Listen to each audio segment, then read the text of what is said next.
ಶ್ರೀ ಗುರುಭ್ಯೋ ನಮಃ ಹರಿ ಓಂ ಪೂಜ್ಯಾಯ ರಾಘವೇಂದ್ರಾಯ ಸತ್ಯಧರ್ಮರತಾಯ ಚ ಭಜತಾಂ ಕಲ್ಪವೃಕ್ಷಾಯ ನಮತಾಂ ಕಾಮಧೇನವೇ. ಸಮಸ್ತ ಶ್ರೀ ಸರಳ ಪರಿಹಾರ ಜ್ಯೋತಿಷಾಲಯ ಸದಸ್ಯರೆಲ್ಲರಿಗೂ ಈ ನಿಮ್ಮ ರಾಘವೇಂದ್ರ ಹರಿದಾಸ ಗುರುಜಿ ಮಾಡುವ ನಮಸ್ಕಾರಗಳು. ಈ ದಿನ ನೀವು ವಾರದ ಭವಿಷ್ಯ 2026 ಜನವರಿ ತಿಂಗಳ 4ನೇ ವಾರ ಅಥವಾ ಕೊನೆಯ ವಾರ, ಈ ಒಂದು ವಾರದಲ್ಲಿ ಅಂದರೆ 25ನೇ ಜನವರಿಯಿಂದ 31ನೇ ಜನವರಿಯವರೆಗೆ ದ್ವಾದಶ ರಾಶಿಗಳ ಭವಿಷ್ಯ, ಮೇಷರಾಶಿಯಿಂದ ಮೀನ ರಾಶಿಯವರೆಗೆ ಹೇಗೆಲ್ಲ ಇರುತ್ತೆ, ಗ್ರಹಗಳ ಸ್ಥಿತಿಗಳ ಸಂಚಾರ ಹೇಗಿರುತ್ತೆ ಮತ್ತು ಈ ಒಂದು 25ರಿಂದ 31ನೇ ತಾರೀಕುವರೆಗೆ ಇರತಕ್ಕಂತಹ ವಿಶೇಷ ದಿನಗಳು ಎಲ್ಲವನ್ನ ಒಳಗೊಂಡಂತೆ ಈ ಒಂದು ವಾರ ಹೇಗೆಲ್ಲ ಇರುತ್ತೆ ಎಂಬುದನ್ನು ತಿಳಿದುಕೊಳ್ಳೋಣ ಬನ್ನಿ. ಅದಕ್ಕಿಂತ ಮುಂಚಿತವಾಗಿ ಈ ನಮ್ಮ SSP ಜ್ಯೋತಿಷಾಲಯ ಇನ್ನೂ ಸಬ್ಸ್ಕ್ರೈಬ್ ಮಾಡ್ಕೊಂಡಿಲ್ಲ ಅಂದರೆ ದಯವಿಟ್ಟು ಸಬ್ಸ್ಕ್ರೈಬ್ ಮಾಡ್ಕೊಳ್ಳಿ. ಇನ್ನೂ ಹೆಚ್ಚಿನ ಧಾರ್ಮಿಕ ವಿಷಯಗಳು, ಆಧ್ಯಾತ್ಮಿಕ ವಿಷಯಗಳು ಮುಂದಿನ ದಿನಗಳಲ್ಲಿ ತಿಳಿಸುವಂಥವ್ರಾಗ್ತೀವಿ ಅಂತ ಹೇಳ್ತಾ ಬನ್ನಿ. ಹಾಗಾದರೆ ಈ ವಾರದ ಒಂದು ಗ್ರಹ ಸಂಚಾರ ಹೇಗಿದೆ ಎಂಬುದನ್ನು ನೋಡೋಣ. ಇಲ್ಲಿ ನಾವು ಚಾರ್ಟ್ ಹಾಕಿದಂತೆ ವಾರದ ಭವಿಷ್ಯ ಜನವರಿ 4ನೇ ವಾರ ಅಥವಾ ಕೊನೆಯ ವಾರ 25 ಜನವರಿಯಿಂದ 31 ಜನವರಿ 2026. ಈ ಒಂದು ವಾರದಲ್ಲಿ ಬರ್ತಕ್ಕಂತಹ ಒಂದಿಷ್ಟು ಶುಭ ದಿನಗಳು ಅಂತ ಹೇಳೋದಾದರೆ, ನಿಮಗೆ 25 ರಥಸಪ್ತಮಿ ಇದೆ, ಭಾನುವಾರ. ಇದು ಕೂಡ ತುಂಬ ವಿಶೇಷದೊಂದಿಗೆ ಕೂಡಿರುತ್ತೆ.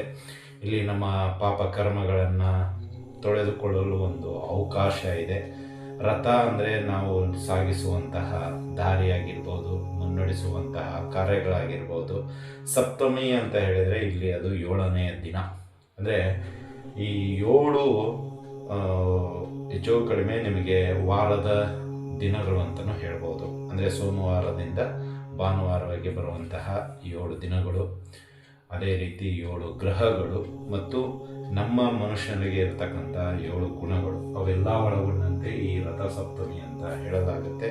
ಈ ದಿನ ರಥಸಪ್ತಮಿಯ ದಿನ ಬ್ರಾಹ್ಮಣರಿಗೆ ಅಥವಾ ವಿಷ್ಣು ದೇವಾಲಯ ಇರತಕ್ಕಂತಹ ದೇವ ಅಂದರೆ ನರಸಿಂಹದೇವರು, ಶ್ರೀನಿವಾಸ ದೇವರು ಮುಂತಾದ ರಾಮದೇವರು, ಇಂತಹ ದೇವಾನುದೇವತೆಗಳಿರುವಂತಹ ದೇವಸ್ಥಾನದಲ್ಲಿ ಗೋಧಿಯನ್ನು ನೀವು ದಾನವಾಗಿ ನೀಡಬಹುದು ಅಥವಾ ನೀವು ಬ್ರಾಹ್ಮಣರಿಗೆ ದಾನವಾಗಿ ನೀಡಬಹುದು. ಅಂದರೆ ಈ ರಥಸಪ್ತಮಿ ತುಂಬ ವಿಶೇಷದಿಂದ ಕೂಡಿರುತ್ತೆ ಮತ್ತು ಈ ದಿನ ಎಕ್ಕಿ ಎಲೆ ಮುಖಾಂತರ ಸ್ನಾನವನ್ನು ಮಾಡಲಾಗುತ್ತೆ. ಅಂದರೆ ನಮ್ಮ ಕರ್ಮಗಳನ್ನು ಎಲ್ಲವೂ ತೊಳೆದುಕೊಂಡು ಹೋಗುತ್ತೆ ಆ ನೀರಿನಲ್ಲಿ. ಸೊ ಈ ದಿನ ಒಂದು ವಿಶೇಷ ಅಂತ ಹೇಳಿದರೆ ಗೋಧಿಯನ್ನು ದಾನವಾಗಿ ನೀಡಿ ಬ್ರಾಹ್ಮಣರಿಗೆ. ಯಥಾಭಕ್ತಿ ಯಥಾಶಕ್ತಿ ದಕ್ಷಿಣೆಯೊಂದಿಗೆ ಗೋಧಿ ಸೂರ್ಯನಿಗೆ ತುಂಬ ಇಷ್ಟವಾಗಿರತಕ್ಕಂಥದ್ದು. ಅದೇ ರೀತಿ ಗೋಧಿ ಪಾಯಸವನ್ನು ಮಾಡಿದರೆ ಇನ್ನೂ ಶ್ರೇಷ್ಠ. ಅದನ್ನು ನೀವು ಮಧ್ಯಾಹ್ನ ದೇವರಿಗೆ ಸಮರ್ಪಿಸಿ ಸ್ವೀಕಾರ ಮಾಡಬಹುದು. ಇನ್ನು ಅದೇ ರೀತಿಯಾಗಿ 26ನೇ ತಾರೀಕು ಭೀಷ್ಮಾಷ್ಟಮಿ ಇದೆ. ಇದು ಕೂಡ ತುಂಬ ವಿಶೇಷ ಇರುತ್ತೆ. ಹೆಸರೇ ಸೂಚಿಸಿದಂತೆ ಭೀಷ್ಮ, ಸೊ ಬಲಿಷ್ಠವಾಗಿರತಕ್ಕಂತಹ ದಿನ ಇರುತ್ತೆ. ಇದರದ್ದು ಮುಂದಿನ ದಿನಗಳು ತಿಳಿಸೋಣ. ಇನ್ನು ಅದೇ ರೀತಿ ಮಂಗಳವಾರ ದಿನ 27ನೇ ತಾರೀಕು ಮದ್ದುನವಮಿ. ಉಡುಪಿಯಲ್ಲಿ ಇರತಕ್ಕಂಥ ಅಷ್ಟಮಠಗಳಾಗಿರ್ಬೋದು ಅಥವಾ ಈ ಬ್ರಾಹ್ಮಣರ ಒಂದು ಉನ್ನತ ಹಂತಕ್ಕೆ ಬರುವಂಥ ಕಾರಣಾರ್ಥರು ಯಾರಾದರೂ ಇದ್ದರೆ ಅದು ಮಧ್ವಾಚಾರ ಅಂತ ಹೇಳ್ಬೋದು. ಸೊ ಅವರ ಒಂದು ಹುಟ್ಟಿದ ದಿನ ಉಡುಪಿ ಕ್ಷೇತ್ರದಲ್ಲಿರ್ತಕ್ಕಂಥ ಪಾಜಕ. ಸೊ ಆ ಒಂದು ವಿಶೇಷ ಮುಂದಿನ ದಿನಗಳು ತಿಳಿಸಿಕೊಡುತ್ತೆ. ಬಟ್ ಈ ಒಂದು ತಿಂಗಳಲ್ಲಿ 27ನೇ ತಾರೀಕು ಮದ್ದುನವಮಿ ಇದೆ. ಇನ್ನು 29ನೇ ತಾರೀಕು ಜಯ ಏಕಾದಶಿ ಇದೆ. ಸೊ ಅದೇ ರೀತಿಯಾಗಿ 30ನೇ ತಾರೀಕು ಪ್ರದೋಷ ಇದೆ. ಇದಿಷ್ಟು ಒಂದು 5 ವಿಶೇಷ ದಿನಗಳಿದೆ. ಇನ್ನು ಗ್ರಹಗಳ ಸಂಚಾರ ಅಂತ ನೋಡೋದಾದರೆ, ಶನಿ ಮಹಾರಾಜರು ಮೀನ ರಾಶಿಯಲ್ಲಿದ್ದಾರೆ. ಇನ್ನು ಅದೇ ರೀತಿಯಾಗಿ ರಾಹು ಕುಂಭ ರಾಶಿಯಲ್ಲಿದ್ದಾರೆ, ಕೇತು ಸಿಂಹ ರಾಶಿಯಲ್ಲಿದ್ದಾರೆ, ಗುರು ಮಿಥುನ ರಾಶಿಯಲ್ಲಿ ಇದ್ದಾರೆ.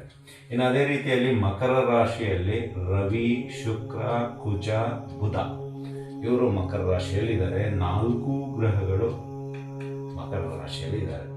ಇನ್ನು ನಿಮಗೆ ಚಂದ್ರ ಬಂದ್ಬಿಟ್ಟು ಶನಿಯಲ್ಲಿ ಇದ್ದಾರೆ ಪ್ರಸ್ತುತ 25ನೇ ತಾರೀಕಿನಿಂದ. ಇವರು ಹೀಗೆ ಮೂವ್ ಆಗಿ ನಿಮಗೆ ಮಿಥುನ ರಾಶಿಯಲ್ಲಿ ಕೊನೆಗೊಳ್ಳುವಂಥದ್ದಾಗುತ್ತೆ. ಅಂದರೆ ಈ ಎಲ್ಲ ಗ್ರಹ ಸ್ಥಿತಿಗಳ ಅನುಗುಣವಾಗಿ ವಾರದ ಭವಿಷ್ಯ ಹೇಗಿರುತ್ತೆ ಎಂಬುದನ್ನು ಈಗ ನೋಡುವಂತಹ ಸಮಯ. ಸೊ ಎಲ್ಲರೂ ಕಾಯ್ತಾ ಇದ್ದೀರಾ ವಾರದ ಭವಿಷ್ಯಕ್ಕಾಗಿ. ಸೊ ವಿವರಣೆ ಸ್ವಲ್ಪ ಕೊಡಬೇಕಾಗುತ್ತೆ. ವಿವರಣೆ ನಂತರ ನಿಮಗೆ ಈ ಒಂದು ಭವಿಷ್ಯವನ್ನು ಹೇಳಲಾಗಿರುತ್ತೆ, ಬೇಜಾರು ಮಾಡ್ಕೋಬೇಡಿ. ಯಾಕಂದರೆ ವಿಷಯ ಗೊತ್ತಿದ್ದರೆ ನಿಮಗೂ ಅನುಕೂಲ ಆಗುತ್ತೆ ಮುಂದಿನ ದಿನಗಳಲ್ಲಿ ಅಂತ ಹೇಳ್ತಾ ಬನ್ನಿ. ಹಾಗಾದರೆ ದ್ವಾದಶ ರಾಶಿಗಳ ಭವಿಷ್ಯ ಮೇಷರಾಶಿಯಿಂದ ದ್ವಾದಶ ರಾಶಿಗಳಲ್ಲಿ 6ನೇ ರಾಶಿಯಾಗಿರ್ತಕ್ಕಂತಹ ಕನ್ಯಾ ರಾಶಿ. ಈ ಕನ್ಯಾ ರಾಶಿಯವರಿಗೆ ಈ ವಾರ ಅಂದರೆ ಈ ಗ್ರಹ ಸ್ಥಿತಿಗಳ ಅನುಗುಣವಾಗಿ ಈ ವಾರ ಭವಿಷ್ಯ ಅಂತ ನೋಡೋದಾದರೆ, ಈ ವಾರ ನಿಮಗೆ ಒಂದು ರೀತಿಯಲ್ಲಿ ಪರಿಪೂರ್ಣ ಅಥವಾ ಅಪೂರ್ಣ ಈ ಎರಡನ್ನು ನೀವು ಜಾಸ್ತಿ ಡಿಸ್ಕಸ್ ಮಾಡ್ತೀರಾ. ಅಂದರೆ ಯಾವುದಾದ್ರೂ ಒಂದು ಕೆಲಸ ಕೊಟ್ಟರೆ ಆಗುತ್ತೋ ಇಲ್ವೋ ಅಷ್ಟೇ, ಎಸ್ ಆರ್ ನೋ ಡೀಲ್ ಅನ್ನೋ ರೀತಿಯಲ್ಲಿ ಇರುತ್ತೆ. ಅಂದರೆ ಪ್ರತಿಯೊಂದಕ್ಕೂ ನೀವು ತೂಕ ಹಾಕ್ತೀವಿ. ಈ ಶೆಟ್ರ್ ಲೆಕ್ಕ ಅಥವಾ ಈ ಮಾರ್ವಾಡಿಗಳ ಲೆಕ್ಕ ಅಂತೀವಿ. ಈ ಶೆಟ್ರ್ ಪ್ರಾವಿಷನ್ ಸ್ಟೋರಲ್ಲಿ ನೋಡಿ 20,000 ಬಿಡಲ್ಲ, ತುಂಬ ಚಿಂಗಮ್ ಇಳದಂಗೆ ಹಿಡಿತಾರೆ. ಚೌಕಾಸಿ ಇಳಿದ್ರೆ ಅವರು ಬಿಟ್ಕೊಡಲ್ಲ, ಇಲ್ಲ ಸರ್ ಇಷ್ಟೇ ಇದೆ, ಅದು ಇದೆ ಏನೋ ತುಂಬ ಕನ್ವಿನ್ಸ್ ಮಾಡ್ತಾರೆ. ಈ ಮಾರ್ವಾಡಿಗಳು ಅಷ್ಟೇ, ತುಂಬ ಕನ್ವಿನ್ಸ್ ಮಾಡ್ತಾರೆ. ಆ ರೀತಿಯಲ್ಲಿ ನೀವು ಈ ವಾರ ಇಳಿತೀರಾ. ತುಂಬ ಈ ಕನ್ಯಾ ರಾಶಿಯವರು ಪ್ರತಿಯೊಂದಕ್ಕೂ ಚೌಕಾಸಿ ಮಾಡ್ತೀರಾ, ಕನ್ವಿನ್ಸ್ ಮಾಡ್ತೀರಾ. ಈ ಕನ್ಫ್ಯೂಸು ಈ ನಿಮ್ಮ ನೆಂಟರಿಗಾಗಿರ್ಬೋದು, ಸಂಬಂಧಿಕರಾಗಿರ್ಬೋದು, ಅಥವಾ ನಿಮ್ಮ ಮಿತ್ರರಾಗಿರ್ಬೋದು, ಏನು ಹಿಂಗೆ ಇದಕ್ಕಿದ್ದಂಗೆ ರೆಡಿ ಆಗಿಬಿಟ್ಟ ಇವನು, ಪ್ರತಿಯೊಂದಕ್ಕೂ ಚೌಕಾಸಿ ಅಥವಾ ಏನೋ ಒಂದು ರೀತಿಯಲ್ಲಿ ಏನೇನೋ ಮಾತಾಡ್ತಾ ಇದ್ದಾನಲ್ಲ ಅಂತ ಅವರಿಗೆ ಒಂದು ಸ್ವಲ್ಪ. ಯಾಕೆ ಅಂದರೆ ಈ ಗ್ರಹ ಸ್ಥಿತಿಗಳ ಅನುಗುಣವಾಗಿ ನಿಮಗೆ ಈ ವಾರ ಹೆಚ್ಚು ಕಡಿಮೆ ಸ್ವಲ್ಪ ಬದಲಾವಣೆ ಗಾಳಿ ಬೀಸ್ತಾ ಇದೆ ಕನ್ಯಾ ರಾಶಿಯವರಿಗೆ. ಅಂದರೆ ಸೊ ಇದಕ್ಕಿದ್ದಂಗೆ ಒಂದು ರೀತಿ ಎಲ್ಲೋ ಚೌಕಾಸಿಗಳು ಬಿಡ್ತೀರ, ಪ್ರತಿಯೊಂದಕ್ಕೂ ಚೌಕಾಸಿ. ಈಗ ಹೇಗೆ ಒಂದು ಮೊಬೈಲ್ ತಗೋಬೇಕಾದ್ರೆ 100 ಕಂಪ್ನಿಗಳನ್ನು ನಾವು ಸರ್ಚ್ ಮಾಡಬಹುದು. ಅದರಲ್ಲೂ ಸ್ಯಾಮ್ಸಂಗು, ಐಫೋನೇ, ಇವು ಎರಡನ್ನು ಪ್ರಿಫರೆನ್ಸ್ ಮಾಡಿದೆ. ಅದರ ಟೇಸ್ಟಿಗಾಗಿ LG ಹೇಗಿರುತ್ತೆ, ಈ ಯಾವುದೇದು MI ಹೇಗಿರುತ್ತೆ, ಸುಮ್ಮನೆ ಎನ್ಕ್ವೈರಿ ಮಾಡಲಿಕ್ಕೆ ಏನಾಗಿದೆ. ಆ ರೀತಿಯಲ್ಲಿ ಮೈಂಡ್ ಸೆಟ್ಟು ಕನ್ಯಾ ರಾಶಿಯವ್ರದ್ದು ಇರುತ್ತೆ. ಅಂದರೆ ಬದಲಾವಣೆ ಸ್ವಲ್ಪ ಮಾಡ್ಕೋತಿರೋ ತುಂಬ ಖುಷಿ ಅಂತಲೇ ಹೇಳ್ಬೋದು. ಇನ್ನು ಅದೇ ರೀತಿ ಈಗ ಆರ್ಥಿಕವಾಗಿ ಹೇಳೋದಾದರೆ ಈ ವಾರ ತುಂಬ ಒಳ್ಳೆ ಗಳಿಕೆ ಪ್ರಮಾಣ ಏರಿಕೆ ಇದೆ. ಅದೇ ರೀತಿ ಸ್ವಲ್ಪ ಸೇವಿಂಗ್ ಮಾಡ್ತೀರಾ, ಖಂಡಿತವಾಗಿ ಉಳಿತಾಯ ಯೋಜನೆಗೆ ಕೈ ಹಾಕ್ತೀರಾ.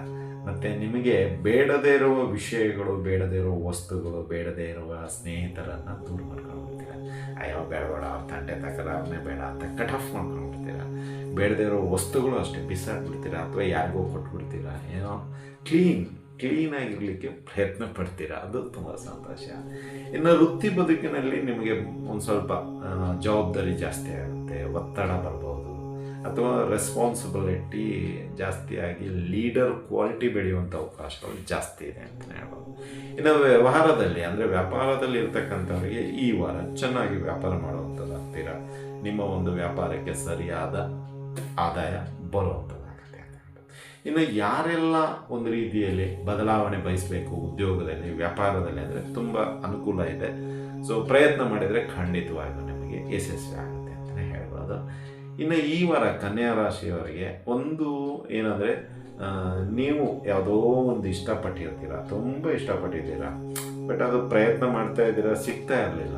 ಬಟ್ ಈ ವಾರ ಅದಕ್ಕೆ ಒಂದಿಷ್ಟು ರೂಪ ಬರುತ್ತೆ. ಅಟ್ಲೀಸ್ಟ್ ಏನೋ EMI ಏನೋ ಅಥವಾ ಇನ್ಸ್ಟಾಲ್ಮೆಂಟ್ ಅಂತೀರಲ್ಲ, ಆ ರೂಪದಲ್ಲಾದರೂ ನೀವು ಅದನ್ನು ಪಡ್ಕೊಳ್ತೀರಲ್ಲ. ಅಂದರೆ ಆ ಡ್ರೀಮ್ ಪ್ರಾಜೆಕ್ಟನ್ನು ನೀವು ಈ ವಾರ ಯಶಸ್ವಿಗೊಳಿಸ್ತೀರ ಅಂತಲೇ ಹೇಳ್ಬೋದು. ಇನ್ನು ಧಾರ್ಮಿಕ ಕ್ಷೇತ್ರಗಳಿಗೆ ಒಂದು ಸ್ವಲ್ಪ ತಿರುಗಾಟ ಇರುತ್ತೆ, ಅಥವಾ ದರ್ಶನ ಇರುತ್ತೆ, ಅಥವಾ ಏನೋ ಒಂದು ರೀತಿಯಲ್ಲಿ ಖುಷಿಯಾಗಿ ದೇವಸ್ಥಾನಗಳಿಗೆ ಹೋಗಿ ಬರುವಂಥದ್ದಾಗತ್ತೆ ಅಂತಲೇ ಹೇಳ್ಬೋದು. ಇನ್ನು ಈ ವಾರ ಮನೆಯಲ್ಲಿ ಸ್ವಲ್ಪ ಶುಭ ಕಾರ್ಯಗಳು ನಡೆಯುವಂಥದ್ದಾಗತ್ತೆ ಅಂತ ಹೇಳ್ಬೋದು. ಅಂದರೆ ಏನೋ ಹೋಮ ಹವನಗಳು, ಸತ್ಯನಾರಾಯಣ ಪೂಜೆ, ಈ ಥರ ಒಂದು ಪೂಜಾ ಕಾರ್ಯಕ್ರಮಗಳು ಈ ವಾರ ನಡೆಯುವಂಥದ್ದಾಗತ್ತೆ ಅಂತಲೇ ಹೇಳ್ಬೋದು. ಇನ್ನು ಅದೇ ರೀತಿಯಲ್ಲಿ ಮನೆಯಲ್ಲಿ ಒಂದು ರೀತಿಯಲ್ಲಿ ನಿಮಗೆ ಮರ್ಯಾದೆ ಅಥವಾ ನಿಮ್ಮ ಒಂದು ಕೆಲಸ ಕಾರ್ಯಗಳಿಗೆ ಸಪೋರ್ಟು ಅದೆಲ್ಲವೂ ಸಿಗುವಂಥದ್ದಾಗುತ್ತೆ ಅಂತ ಹೇಳ್ಬೋದು.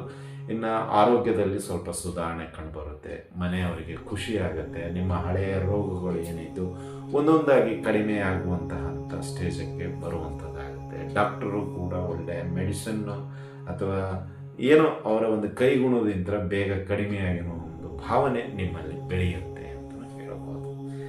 ಇನ್ನು ಒಟ್ಟಿನಲ್ಲಿ ಕನ್ಯಾ ರಾಶಿಯವರಿಗೆ ಈ ಒಂದು ಜನವರಿ ತಿಂಗಳ ಕೊನೆಯ ಭಾಗ ತುಂಬ ಚೆನ್ನಾಗಿದೆ. ಈ ಒಂದು ಅವಧಿಯಲ್ಲಿ ನಿಮ್ಗೆ ಏನು ಬೇಕೋ ಅದು ದೇವರ ಹತ್ರ ಪ್ರಾರ್ಥನೆ ಮಾಡ್ಕೊಳ್ಳಿ, ಖಂಡಿತವಾಗಿ ಸಿಗುತ್ತೆ ಅಂತಲೇ ಹೇಳ್ಬೋದು. ಇನ್ನು ಪರಿಹಾರದ ವಿಷಯಕ್ಕೆ ಬರೋದಾದರೆ, ಇದೇ ಭಾನುವಾರ ಅಂದರೆ ಈ ದಿನ ರಥಸಪ್ತಮಿ ಇದೆ. ನೀವು ಹತ್ತಿರದಲ್ಲಿರ್ತಕ್ಕಂಥ ದೇವಸ್ಥಾನಕ್ಕೆ ಹೋಗಿ ನಿಮ್ಮ ಹೆಸರಿನಲ್ಲಿ ತುಳಸಿ ಅರ್ಚನೆ, ಕುಂಕುಮ ಅರ್ಚನೆ, ಪುಷ್ಪಾರ್ಚನೆ ಯಾವುದಾದ್ರೂ ಒಂದು ಸೇವೆ ಮಾಡಿಸಿ. ಇದರಿಂದ ನಿಮಗೆ ಭಾಗ್ಯಗಳು ಇನ್ನೂ ಏನೇನು ಸಿಗಬೇಕೋ ಅದೆಲ್ಲವೂ ನಿಮಗೆ ಸಿಗುವಂಥದ್ದಾಗುತ್ತೆ. ಇನ್ನು ಮದ್ದೂನವಮಿ ದಿನ ನಿಮ್ಮ ಮನೆ ಹತ್ತಿರದಲ್ಲಿರ್ತಕ್ಕಂಥ ಮಠಗಳಲ್ಲಿ ಹಸ್ತೋದಕವನ್ನು ಮಾಡಿಸಿ. ಇದರಿಂದ ಬ್ರಾಹ್ಮಣರಿಗೆ ಊಟ ಹಾಕಿದಂತೆ ಅಥವಾ ಅನ್ನದಾನ ಮಾಡಿದಂತೆ ಫಲ ಸಿಗುವಂಥದ್ದಾಗುತ್ತೆ ಅಂತಲೇ ಹೇಳ್ಬೋದು. ಅಥವಾ ಬ್ರಾಹ್ಮಣರಿಗೆ ಯಥಾಭಕ್ತಿ ಯಥಾಶಕ್ತಿ ದವಸ ಧಾನ್ಯಗಳನ್ನು ದಾನವಾಗಿ ನೀಡಿ. ಇದರಿಂದ ಇನ್ನೂ ಹೆಚ್ಚಿನ ಫಲಗಳು ನಿಮಗೆ ಸಿಗುತ್ತೆ ಅಂತ ಹೇಳ್ಬೋದು. ಇನ್ನು ಇಡೀ ವಾರ ನೀವು ಕೂಡ ಆದಿತ್ಯ ಹೃದಯ ಸ್ತೋತ್ರವನ್ನು ಪಠನೆ ಮಾಡಿ. ಇದರಿಂದ ಒಳ್ಳೆಯ ಅಭಿವೃದ್ಧಿಯಾಗುವಂಥದ್ದಾಗುತ್ತೆ, ಜ್ಞಾನಾರ್ಜನೆಯೂ ಉಂಟಾಗುತ್ತೆ ಅಂತಲೇ ಹೇಳ್ಬೋದು. ಇದಾಗಿತ್ತು ಕನ್ಯಾ ರಾಶಿಯವರ ಈ ವಾರದ ಭವಿಷ್ಯ. ಈ ಭವಿಷ್ಯ ನಿಮ್ಗೆ ಇಷ್ಟ ಆಗಿದ್ದರೆ ಮಾತ್ರ ಲೈಕ್ ಮಾಡಿ, ಜಾಸ್ತಿ ಇಷ್ಟ ಆದರೆ ಶೇರ್ ಮಾಡಿ. ಹಾಗೂ ನಮ್ಮ SSB ಯೂಟ್ಯೂಬ್ ಚಾನಲನ್ನು ಬೆಂಬಲಿಸಿ ಮತ್ತು ಸಬ್ಸ್ಕ್ರೈಬ್ ಮಾಡ್ಕೊಳ್ಳಿ ಅಂತ ಹೇಳ್ತಾ ಮುಗಿಸ್ತಾ ಇದ್ದೀವಿ. ಶುಭವಾಗಲಿ, ಶುಭಮಸ್ತು, ಶುಭಂ ಭಯಾತ್, ಸರ್ವೇ ಜನಃ ಸುಖಿನೋ ಭವಂತು.